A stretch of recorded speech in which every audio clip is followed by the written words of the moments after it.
We're not going to answer the question about Mbuyiseni Ndlozi. You've got his number, and some of you talk to him, call him. I'm not responsible for Mbuyiseni Ndlozi. 90% of the people who were here, who expected to be here, are here. That's what matters.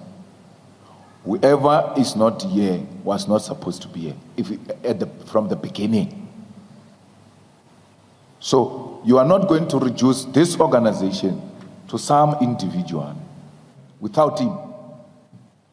It's not here. I heard people say he's here, he's doing this. He's not here. He's not here. And it's not our interest to entertain such nonsense. It's not our interest. We're dealing with political issues here, not egoism, not people who think they are bigger than this organization. It will show them once again that it's bigger than all of them.